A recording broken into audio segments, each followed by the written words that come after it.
Hello दोस्तों, स्वागत है एक बार फिर से आपको हमारे क्लास में। देखिए, आज के सेशन में हम बात करेंगे सार्क के बारे में। अक्सर एग्जामों में देखा गया है कि कुछ प्रमुख संगठन हैं, जैसे कि सार्क हो गया, बिम्स्टेक हो गया, एससीओ हो गया या फिर आसियान हो गया। तो इससे कुछ प्रश्न आ जाते हैं एसएससी, रेलवे, बीपीएससी सब में कुछ बहुविकल्पीय प्रश्न आ जाते हैं इन संगठनों से। तो आज के सेशन में हम खत्म करेंगे सार्क को। सार्क के बारे में आने वाले सभी प्रश्नों को कोशिश रहेगा कि आज के वीडियो के बाद हम हल कर पाए। तो चलिए बिना समय गवाए हुए शुरू करते हैं सार्क को। सबसे पहले हम बात करेंगे सार्क के फुल फॉर्म के बारे में। तो देखिए, सार्क का फुल फॉर्म जो होता है सो उसी एब्रिविएशन को बड़ा कर दिया गया है, south Asian association for regional corporation. अर्थात एस से साउथ हो गया, ए से एशियन हो गया, या एशिया, ए से एसोसिएशन, आर से रीजनल और सी से कॉरपोरेशन। कभी कभी तो आपको इसका फुल फॉर्म पूछ देगा, या कभी कभी ये पूरा नाम देकर के इसका शॉर्ट फॉर्म पूछ देगा, या कभी कभी इस प्रश्नल अक्षर से जो इंडिकेट करता है, जैसे आर से रीजनल, सी से कॉरपोरेशन इंडिकेट करता है, तो वो पूछ दिया जाता है। तो आप याद रखें, सार्क का full form south Asian association for regional corporation. इसको अगर हम हिंदी में देखें तो सार्क का हिंदी में जो नाम है, south Asian association for regional corporation का दक्षिणी एशियाई क्षेत्रीय सहयोग संगठन, जिसे शॉर्ट में दक्षेस भी कहा जाता है। यहाँ पे आप देखिए, एक शब्द आपको इंग्लिश में भी मिल रहा होगा और हिंदी में भी, रीजनल शब्द। देखिए यहाँ पे रीजनल, यहाँ पे क्षेत्रीय शब्द का प्रयोग किया गया है। रीजनल शब्द का अर्थ है कि जिस संगठन का निर्माण किया गया है वो किसी क्षेत्र विशेष पे अगर किया गया है तो वो पार्टिकुलरली उसी क्षेत्र पर कार्य करेगा। जैसे कि अगर आप इसको देखें तो ये जो सार्क निर्माण हुआ है वो बेसिकली ये साउथ एशियन कंट्री के लिए निर्माण किया गया है। तो सार्क जो है सो काम करेगा, जो भी कार्य करेगा वो साउथ एशियन कंट्री को ध्यान में रख के ही करेगा, इसीलिए रीजनल शब्द का यहाँ पे प्रयोग किया गया है। ये तो इसके नाम के बारे में हो गया। अगर इसके कुल कंट्री को देखें तो वर्तमान में इसके कुल कंट्री 8 हैं। मालदीव, श्रीलंका, भारत, पाकिस्तान, अफगानिस्तान, नेपाल, भूटान और बांग्लादेश। इसको हम मैप के माध्यम से याद करेंगे। फिलहाल आप समझिए कि कुल देश कितना है, 8 है। देखिए, पहले हमने जिस तरह सीक्वेंस में बोला है उसी सीक्वेंस में लिखा है। आप एक तरफ से शुरू करिए याद करना। देखिए, मालदीव, श्रीलंका, नीचे में क्या हो गया, मालदीव, श्रीलंका, मालदीव, श्रीलंका, ऊपर में इंडिया, पाकिस्तान, अफगानिस्तान, इंडिया, पाकिस्तान, अफगानिस्तान, इधर नेपाल, भूटान और बांग्लादेश। इस तरह आप मैप से याद करिए। फिर से रिपीट करिए। नीचे में देखिए, नीचे में 2 है, मालदीव, श्रीलंका, भारत, पाकिस्तान, अफगानिस्तान, नेपाल, भूटान और बांग्लादेश। आप सीक्वेंस से मैप के माध्यम से याद करें तो आसानी से याद होगा। आप इस मैप को फिर से ध्यान में दें। जो भी कंट्री सार्क का है वो भारत के आजू बाजू ही है। तो आप इमेज बनाइए, भारत के नीचे में कौन सा है, भारत के नीचे में मालदीव, श्रीलंका है। भारत के पश्चिमी भाग में कौन सा है, तो पाकिस्तान, अफगानिस्तान है। अगर पूर्वी में जाए तो नेपाल, भूटान और बांग्लादेश। इस तरह से आप इसको इजीली याद कर सकते हैं। जिस तरह हमने बोला उसी सीक्वेंस में हमने लिखा है, मालदीव, श्रीलंका, इंडिया, पाकिस्तान, अफगानिस्तान, नेपाल, भूटान और बांग्लादेश। तो इसके कुल कंट्रियों की संख्या वर्तमान में 8 है। लेकिन जब सार्क की स्थापना हुई थी तो इसके स्थापना में कुल 7 ही देश थे। अफगानिस्तान उस समय तक, स्थापना के समय तक इसका सदस्य नहीं था। अफगानिस्तान को भारत के सहयोग के आधार पे, भारत के मदद के आधार पे इसको जो है सो सार्क में शामिल किया गया। और 3 अप्रैल 2007 को सार्क जो है, अफगानिस्तान जो है सो सार्क का 8वां सदस्य बन गया, सबसे नवीनतम सदस्य बन गया और सबसे बाद में जुड़ने वाला देश बन गया। तो कभी क्वेश्चन जो भी घुमा फिरा के पूछे तो आप यहाँ से कर लेंगे। सबसे नवीनतम सदस्य अगर पूछे तो भी अफगानिस्तान, जो भी सबसे बाद में जुड़ने वाला तो भी अफगानिस्तान, कौन संस्थापक देश नहीं था तो भी अफगानिस्तान। अफगानिस्तान कब जुड़ा, तो 3 अप्रैल 2007 को। तो ये बात आप याद रखेंगे। इसके अलावा हम बात करते हैं जो सार्क की स्थापना कब हुई।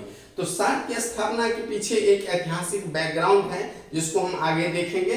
फिलहाल आप इतना याद रखिए कि सार्क की स्थापना जो है सो 8 दिसंबर 1985 को वर्तमान में बांग्लादेश की राजधानी ढाका में हुआ था।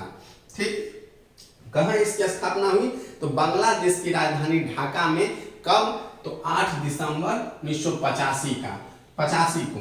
इसका जो मुख्यालय जो है, प्रमुख संगठनों का एक मुख्यालय होता है जहाँ पे उससे संबंधित सभी कार्य किए जाते हैं। तो इसका जो मुख्यालय वो नेपाल की राजधानी जो काठमांडू है उसमें स्थापित है, काठमांडू में स्थापित है।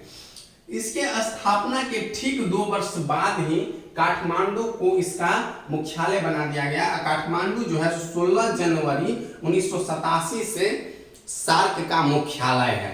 कब से? 16 जनवरी 1987 से। अगर डेट पूछ दिया जाए तो आप इस डेट को याद रखेंगे, 16 जनवरी 1987 से। अब समझते हैं इसके ऐतिहासिक पृष्ठभूमि को। तो 1970 के आसपास की बात है। बांग्लादेश के तत्कालीन राष्ट्रपति थे जियाउर रहमान। उन्होंने साउथ एशिया के कंट्री को, अगर आप एशियन मैप देखेंगे तो ये नीचे का क्षेत्र में जो है सो ये सब देश आपको मिल जाएंगे। साउथ के क्षेत्र में आपको मिल जाएंगे ये सब क्षेत्र, मालदीव, श्रीलंका, इंडिया, पाकिस्तान, अफगानिस्तान, नेपाल, भूटान और बांग्लादेश, ये साउथ के क्षेत्र में मिल जाएंगे। तो इसी पे जियाउर रहमान ने विचार किया कि एक ऐसा संगठन हो साउथ एशिया के लिए जो आपस में व्यापार कर पाए, एक व्यापारिक संगठन निर्माण करने का उसके मन में एक प्रस्ताव आया। इस पे उन्होंने 1980 में पहली बार इस 7 देशों, जो अफगानिस्तान को छोड़ के जो 7 देश हैं, इनसे बातचीत किया।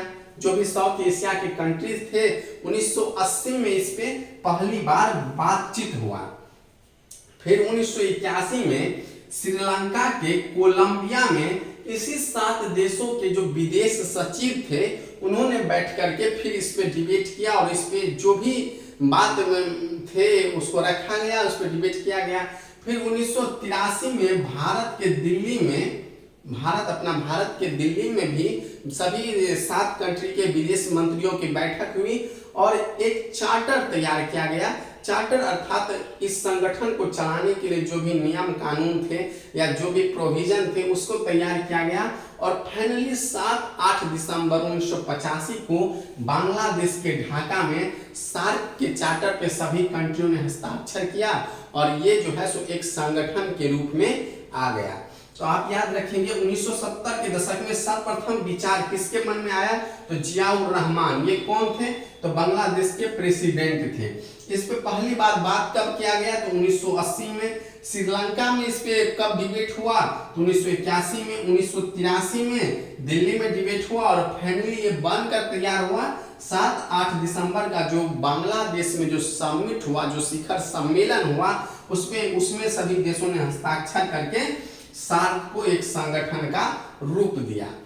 अब सार्क का मूल उद्देश्य क्या है? सार्क का निर्माण करने के पीछे क्या मकसद है? तो देखिए, सार्क के निर्माण करने के पीछे जो मकसद है वो साउथ एशिया के जो भी देश है, यहाँ पे लोक कल्याण में वृद्धि आए, ये इनका प्रमुख मुद्दा है। इसके साथ साथ इनकी यहाँ के निवासियों की जीवन की गुणवत्ता को वृद्धि करना भी इनका प्रमुख उद्देश्य है।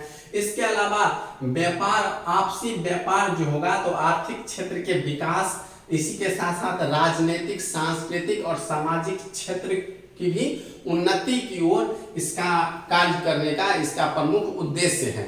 इसके अलावा सामूहिक आत्मनिर्भरता प्राप्त करना भी सार्क का उद्देश्य है, ताकि वैश्विक मंच पर, विश्व स्तर पर साउथ एशिया देशों की सामूहिक आत्मनिर्भरता ऊपर उठे। तो आप इनके प्रमुख उद्देश्यों को याद रखेंगे। लोगों का कल्याण करना, यहाँ के लोगों मतलब क्या?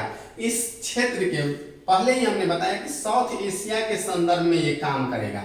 तो साउथ एशिया के लोगों का कल्याण करना, उनके जीवन की गुणवत्ता में सुधार लाना, आर्थिक और आपसी व्यापार को आगे विकास में तेजी लाना, सामाजिक, राजनीतिक, सांस्कृतिक क्षेत्र में विकास लाना और सामूहिक आत्मनिर्भरता को बढ़ाना। जब इस संगठन का निर्माण हुआ तब ऐसा देखा गया कि व्यापार, जो आपसी व्यापार होगा, तो इन्होंने आपस में विचार किया कि क्यों ना हम कर मुक्त व्यापार करें, वस्तुओं का आयात निर्यात जो हो सो कर मुक्त हो। इसके लिए 1995 में जो है सो सार्क सदस्यों ने एक साप्टा एग्रीमेंट पर हस्ताक्षर किया। साप्टा एग्रीमेंट क्या है? South Asian preferential trade agreement, अर्थात साउथ एशिया कर मुक्त व्यापार, अर्थात साउथ एशिया के वस्तुओं का जो आपस में ये लोग आदान प्रदान करेंगे, आयात निर्यात करेंगे, वो कर मुक्त होगा। इसके लिए सार्क ने 1995 में साफ्टा एग्रीमेंट लाया। तो कभी कभी क्वेश्चन पूछ दिया जाता है जो साफ्टा का संबंध किस संगठन से है, तो आप लगाएंगे सार्क से। कभी कभी साफ्टा का फुल फॉर्म भी पूछ दिया जाता है, तो south Asian preferential trade agreement. SAFTA कब सार्क में शामिल किया गया, तो 1995 में। ये तो इसके प्रमुख बात हो गया जो आपको हमने इसके स्थापना के इतिहास एम और इस साफ्टा के बारे में बता दिया। अब कुछ फैक्चुअल प्रश्न भी आ जाते हैं।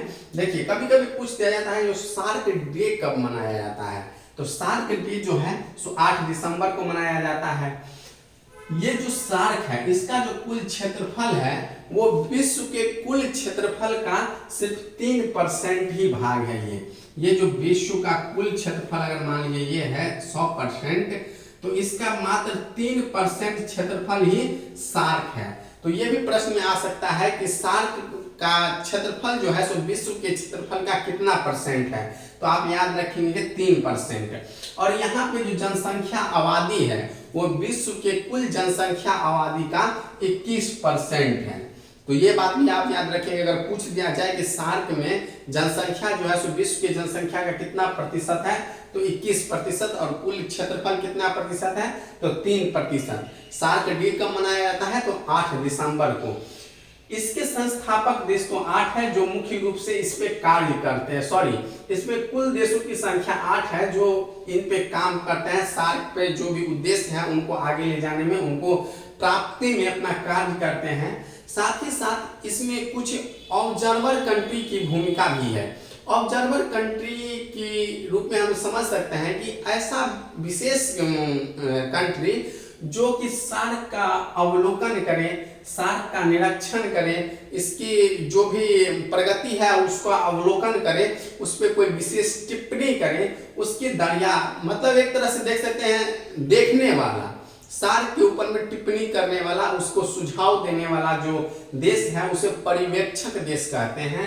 और सार्क के पर्यवेक्षक देशों की संख्या जो है सो 9 है, जिसमें चाइना है, अमेरिका है, जापान है, फिर आपका इधर से कोरिया है, ऑस्ट्रेलिया है। इसी तरह 9 देशों को सार्क में पर्यवेक्षक देशों की दर्जा दिया गया है। इसके अलावा हम अगर बात करें तो इसके पहले महासचिव कौन थे, तो इसके पहले महासचिव तो जो थे सो अब्दुल एहसान थे, वो बांग्लादेश के थे। इसमें महासचिवों का कार्यकाल जो होता है, सार्क में महासचिवों का कार्यकाल 3 साल का होता है। और महासचिवों की नियुक्ति वर्णमाला के वरीयता अनुक्रम के अनुसार से होता है। जैसे कि अगर मान लीजिए इसमें ये 8 कंट्री है, सबसे पहले अफगानिस्तान है, तो सबसे पहले अफगानिस्तान से एक महासचिव चुना जाएगा। उसके बाद भूटान या बांग्लादेश से, क्योंकि बी दोनों शुरू होता है, उसके बाद ए आ जाता है, तो बांग्लादेश से चुना जाएगा। उसके बाद भूटान से महासचिव को चुना जाएगा। उसी तरह इसके अल्फाबेटिकल लेटर जो है उसके वरीयता क्रम के अनुसार इनके महासचिवों की नियुक्ति होती है। और इनका कार्यकाल जो होता है वो 3 साल का होता है। तो प्रथम महासचिव जो थे वो अब्दुल एहसान थे बांग्लादेश के, क्योंकि तब तक अफगानिस्तान जो था सो जुड़ा नहीं था, इसलिए बांग्लादेश का आपको हमने बताया कि वरीयता अनुक्रम के अनुसार से था। तो पहले महासचिव अब्दुल एहसान जो थे सो बांग्लादेश के थे। वर्तमान में सार्क के जो महासचिव है वो है आपका एस्ला रुवानवेराकून, श्रीलंका के हैं वो, एस्ला रुवानवेराकून। आप ये याद रखेंगे नाम, अगर वर्तमान के किसी एग्जाम में पूछ दिया जाए कि वर्तमान में सार्क के जो है सो महासचिव कौन है, तो एस्ला रुवानवेराकून श्रीलंका के हैं। इसका प्रथम सम्मिलित हमने आपको बता दिया था, प्रथम शिखर सम्मेलन जो है 1950 में बांग्लादेश में हुआ था, जहां पे इसका फॉर्मेशन हुआ। इसका लेटेस्ट समिट जो 2016 में हुआ वो होना था आपका पाकिस्तान के इस्लामाबाद में, परंतु पाकिस्तान जो है सो टेररिज्म को रोकने में असफल रहा। इसीलिए भारत के साथ साथ कुछ नेपाल, भूटान और बांग्लादेश जैसे अन्य देशों ने इसका विरोध किया और इस समिट में शामिल होने से इनकार कर दिया, जिसके बाद इस्लामाबाद में होने वाले सार्क समिट रद्द कर दिए गए। तो जो लास्ट समिट हुआ है 2016 में, वो पाकिस्तान के इस्लामाबाद में होना था, लेकिन वो कैंसिल हो चुका है। सार्क का जो ऑफिशियल लैंग्वेज है वो इंग्लिश है। कभी कभी एग्जाम में ये भी पूछ दिया जाता है। अब हम बात करते हैं सार्क में इंडिया की क्या भूमिका है। देखिए, सार्क में अगर आप देखें तो इंडिया क्षेत्रफल के दृष्टिकोण से भी आपको 70% से ज्यादा भूभाग दिख रहा होगा। तो क्षेत्रफल के दृष्टिकोण से और व्यापारिक दृष्टिकोण से भी इंडिया जो है सो अपने पड़ोसी देश से जो है सो नेबरहुड पॉलिसी के तहत जो है सो 70% से अधिक व्यापार इंडिया करता है अपने पड़ोसी देश से। इस हिसाब से आप देख सकते हैं कि इंडिया जो है सो सार्क का केंद्र बिंदु है। इंडिया ने एक बार पाकिस्तान का विरोध किया टेररिज्म के खिलाफ 2016 में, और इसके साथ कुछ देश आए तो उससे सार्क समिट रद्द हो गया। इससे भी आप अंदाजा लगा सकते हैं कि इंडिया की भूमिका सार्क में क्या है। इसके अलावा देखिए, अगर ऐतिहासिक पृष्ठभूमि को हम देखें तो देखिए, मौर्य काल में अफगानिस्तान से लेकर के म्यांमार तक ये पूरा अखंड भारत का ही हिस्सा था। तो इस हिसाब से भी सभी जो देश हैं सो आप कहीं ना कहीं भारत से ही टूटे हुए हैं, भारत से ही अलग हुए हैं। तो इस हिसाब से भी भारत की जो है सो स्तर ज्यादा है अन्य की अपेक्षा। तो इस प्रकार हमें सार्क के कोशिश रहा है कि सारे पहलुओं को छू लिया जाए। सार्क के बारे में हमने आपको डिटेल दे दिया। अब हम इसके बाद आसियान को देखेंगे, उसके बाद बिम्स्टेक SCO को देखेंगे। फिलहाल आप इनको देखें और मैप के माध्यम से इनके देशों को याद रखें। नीचे में मालदीव, श्रीलंका, और बीच में इंडिया हो गया, ऊपर में पाकिस्तान, अफगानिस्तान, इसके पूर्वी साइड में नेपाल, भूटान और बांग्लादेश। इस तरह से आप याद रखें और सीक्वेंस में याद रखें तो आपको आसानी से याद रहेगा। मिलते हैं अगले सेशन में, तब तक के लिए जय हिंद, धन्यवाद।